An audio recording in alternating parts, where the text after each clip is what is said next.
Hello everybody and welcome. In this video I'm going to show you how to enable and use dual connection for your earbuds Redmi Buds 6 Pro.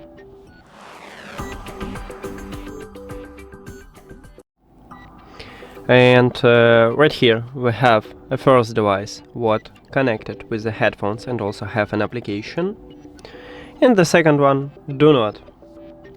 So on your first device, go to the Xiaomi Earbuds application, and of course your earbuds should be connected with these earbuds, not only turn on.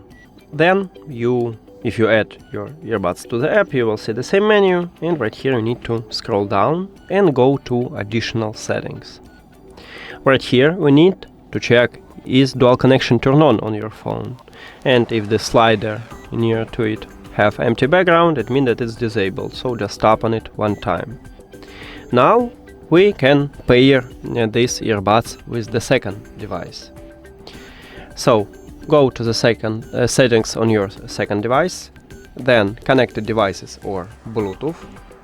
If you have Android, you need to click pair new device at the top, and after that put your earbuds to the charging case, but do not close the lid. You need to press and hold connectional button at the bottom of the charging case until the LED lights start blinking. Here we go. Now we just enter to pairing mode. So you should see these headphones at the device list. Tap on them, and we just connect it with the second device. Now let's go to the settings on the first device, connected devices, and it disconnected from your first device, but you can just tap on it and you will reconnect it. And as you can see, right now we have two devices what connected with these earbuds simultaneously. So we did it. Thank you for watching this video. If you found it helpful, please consider subscribing to channel and leave the like on the video. See you later!